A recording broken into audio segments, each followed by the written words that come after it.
Hey everyone, welcome back to the channel and happy new year. It's been a pretty busy new year already. Lots of things happening. Best Buy is going to be done selling DVDs. If you still collect those, maybe DVDs are going to fall into the same category as CD. But there's some other pretty big news happening outside of DVD sales. I don't know if you saw last night, but some pretty big news with Rage Against the Machine and maybe not so happy new year, is it, Lauren?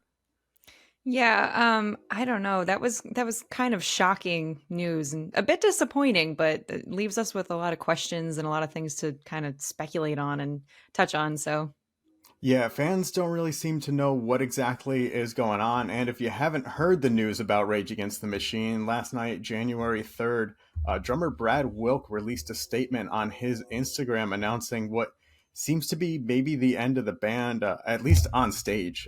His statement reads, I know a lot of people are waiting for us to announce new tour dates for all the canceled Rage Against the Machine shows. I don't want to string people or myself along any further. So while there has been some communication that this may be happening in the future, I want to let you know that Rage Against the Machine, Tim, Zach, Tom, and I will not be touring or playing live again. I'm sorry for those of you who have been waiting for this to happen. I really wish it was.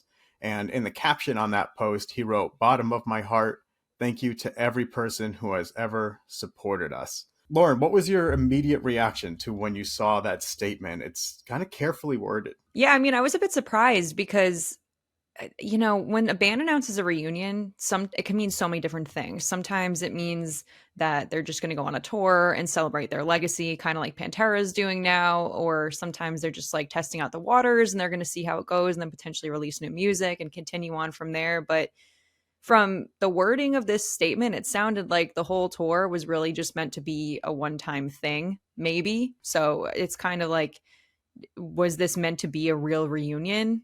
Is it really a breakup if they never really officially got back together? I don't know. There's a lot of questions. Yeah, we don't know if this was like a reunion that was going to have any staying power or if this was a reunion that was just for like one specific moment because they announced the reunion in 2019 right before a presidential election year in the US. And we have a presidential election year this year. So it was a little strange. My reaction was, guys, it's a presidential election year. This is what you're here for. It's curious to me that the wording of the statement said, we will not be touring or playing live again. Uh, he mentions nothing about the possibility of music. Is new music still on the table? Like, would it make sense for Rage Against the Machine to only release music in today's climate and not be a performing band? Because like on stage is really where it feels like those songs become more than just songs. Yeah, I mean, you take a band like Godsmack, who just released what they're calling their final album, and they're saying that they're not going to release new music anymore, but they're going to continue touring so that they still get to let all their fans hear the songs that they know and love by them. So it kind of makes you wonder why a band who like has a huge stage presence and a really great live performance and really powerful live performance, why they would cease to want to do that and would only want to do studio music instead. Yeah, and Godsmack's a good example. Well, it's not a band that's reuniting or anything, but it's a band acknowledging that they're more of a legacy act at this stage in their career, and they're perfectly content with that. But why did this statement come from Brad? Why not from the rest of the band? Uh, did that strike you as odd? It did, and also the wording where he said, "I don't want to string anyone or myself along any further." Like that kind of sounds like he has some feelings about it, possibly. Maybe he was anticipating it to be more of a long-term thing than the other members were. I don't know. We see that too in like some of the comments on Reddit in the Rage Against the Machine thread that other people picked up on this too. Hurt Locker 128 says, This seems odd, almost like there were some issues within. And he said, Screw this, I'm just telling people. Either way, crushed but thankful I got to. I got to the entire MSG run. We'll never forget. This Five person went to like shows. 5 Madison Square Garden shows. I Okay, so wish. they played what 18, 19 shows with the reunion. This person saw like 25% of the reunion shows. That's crazy. And I um got I, to see zero. I know, I was hoping to catch him at a festival or something. We blew it.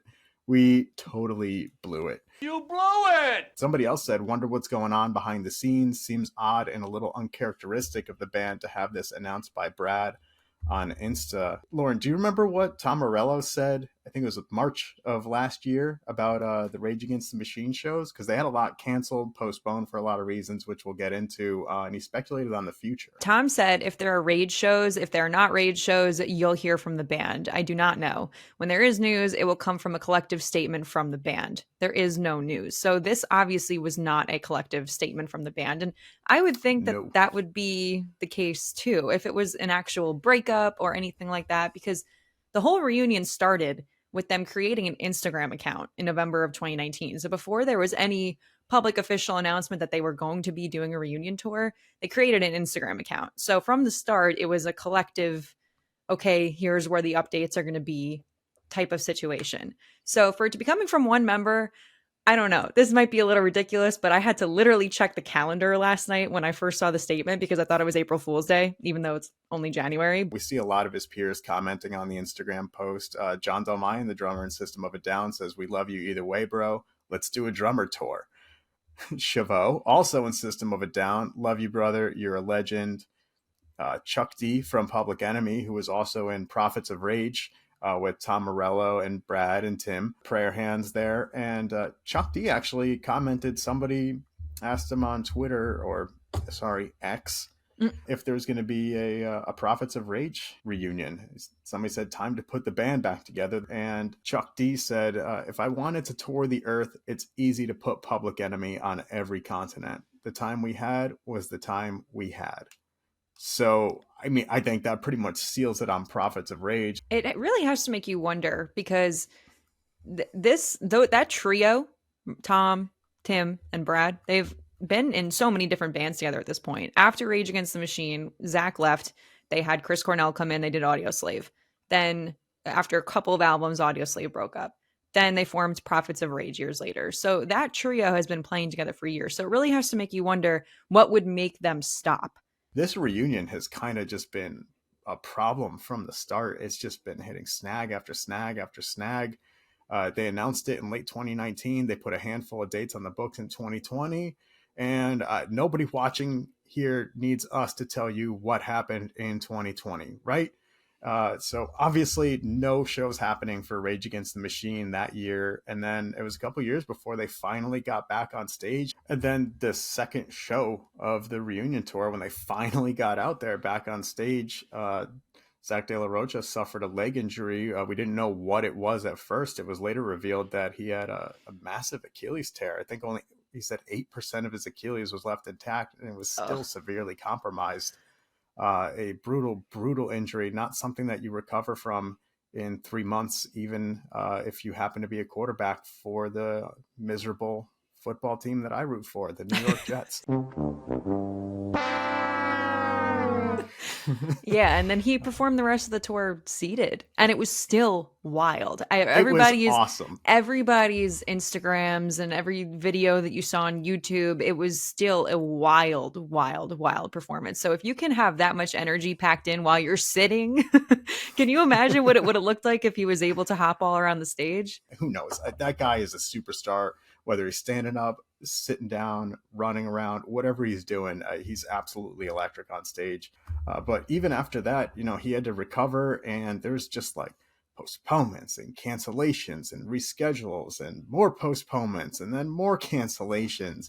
Do you think it's just like a case of enough is enough? This is almost, by the time at the end of the year, it's going to be 5 years since they announced that reunion, which, like, half a decade really already? Honestly, it's really unfortunate for the people who had tickets to the shows that were canceled, that were probably assuming that they were going to make up those shows at some point and get to see them. So to not only say, okay, like, we're not doing any more tours in the future, but hey, we're not even going to do those shows that we had to cancel because of an unfortunate accident that happened. It's just, we really can't speculate too much on what's going on and assume that there's something happening within the band. It could just be a case of, hey, like I said earlier, this is just meant to be a one-time thing, and it's proven to be kind of tumultuous for us, and it's not really worth trying to keep it going. And it's amazing those shows even happened because he kept it quiet, but Tim Comerford was diagnosed with prostate cancer before the 2022 tour started. Brad Wilk had a torn meniscus in 2021. And then there was, at the Rock and Roll Hall of Fame, I think it was supposed to kind of be this really big moment, at least from the fan perspective. We always want the Rock and Roll Hall of Fame to be a bigger moment than whatever it might be, right? There's so much that we hope for out of the Rock and Roll Hall of Fame that we don't get, but inducting Rage Against the Machine felt so right. And then only one person showed up. So last May, when they found out that they were inducted into the Rock and Roll Hall of Fame, Rage released a statement that was pretty lengthy, and it said, "It is a surprising trajectory for us to be welcomed into the Rock and Roll Hall of Fame. In 1991, four people in Los Angeles formed a musical group to stand where sound and solidarity intersect. We called ourselves Rage Against the Machine, a band who is all well known for our albums as we are for our fierce opposition to the U.S. war machine, white supremacy, and exploitation." They go on to mention how people attempted to ban them from the radio. They shut down the New York Stock Exchange. They were targeted by the police that were trying to shut down their shows. And they conclude the statement saying, "Many thanks to the Hall of Fame for recognizing the music and the mission of Rage Against the Machine. We are grateful to all the passionate fans, the many talented co-conspirators we've worked with, and all the activists, organizers, rebels, and revolutionaries, past, present, and future, who have inspired our art. Signed, Brad, Tim, Tom, and Zach." So a pretty supportive statement. They appeared to be very honored to be included in the Rock and Roll Hall of Fame. I know Tom Morello has worked closely with the Hall over the years. He's spoken about the Hall with a lot of reverence, unlike so many of his peers. So he's really tied into that, and he was the only member to show up at the awards.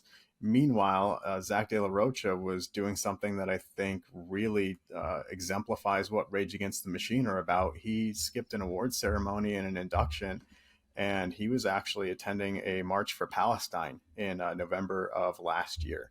It is very important to note that Rage Against the Machine has been an activist band. Their members have been involved in activism for over 30 years, and this was just another example of that coming to light. And Zach De La Rocha is standing up for things that he has a lot of passion for, and trying to help people he feels need to be helped.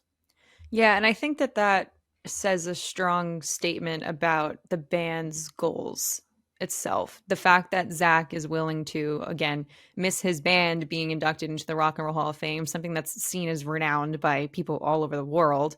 And he's still prioritizing making sure that he's speaking out and standing up for what he thinks is right, which in my eyes almost says, yeah, the money, the fame, like none of this was ever the point. And even the reunion, it wasn't about any of that. I think it just kind of shows that his first and foremost priority is always going to be being an activist over being a musician. Until we get an official statement from the collective of Rage Against the Machine, it's really hard to say what's going on for sure. Tim Comerford, though, released some new music last year. He had a song called Capitalism. Not very subtle what that's about, is it? So maybe we're going to hear some more new music. Tom Morello's always pumping out new music or guesting on everybody's song. So everyone in the band's still kind of pretty active on that front. Maybe it was just time that the world maybe didn't need Rage Against the Machine in this moment like they may have in a couple previous years. Who knows? I'm kind of I'm kind of thinking that we're going to hear something from Tom maybe before we hear something from the rest of the band, just because I feel like he's always been very vocal about everything that's been going on, so I wouldn't be surprised. I wonder if they knew that Brad was going to say something. I wonder if they had a conversation and said that it was okay if one of them was vocal and honest about what was going to be happening, or if he kind of just found out like we did. Yeah, they honestly could have been, a lot of bands seem to do that now. They catch some of their members by surprise. It does happen a lot. Well, whatever happens, we're going to keep our eyes peeled. We're going to be all over it when something does happen. Check back on loudwire.com to see if there's any updates, and let us know in the comments what you think about all of this. Why do you think Brad released this statement instead of the band? What do you think is next for everyone? We want to hear from you. Yeah, and let us know what other things you guys would like to hear us touch on and talk about. It's going to be a busy 2024, that much we know. And although it started on quite a low note here with Rage Against the Machine, we know that there's going to be a lot of good things ahead too. So thanks so much for watching. Like, comment, subscribe. Thanks, everyone. Catch you next time.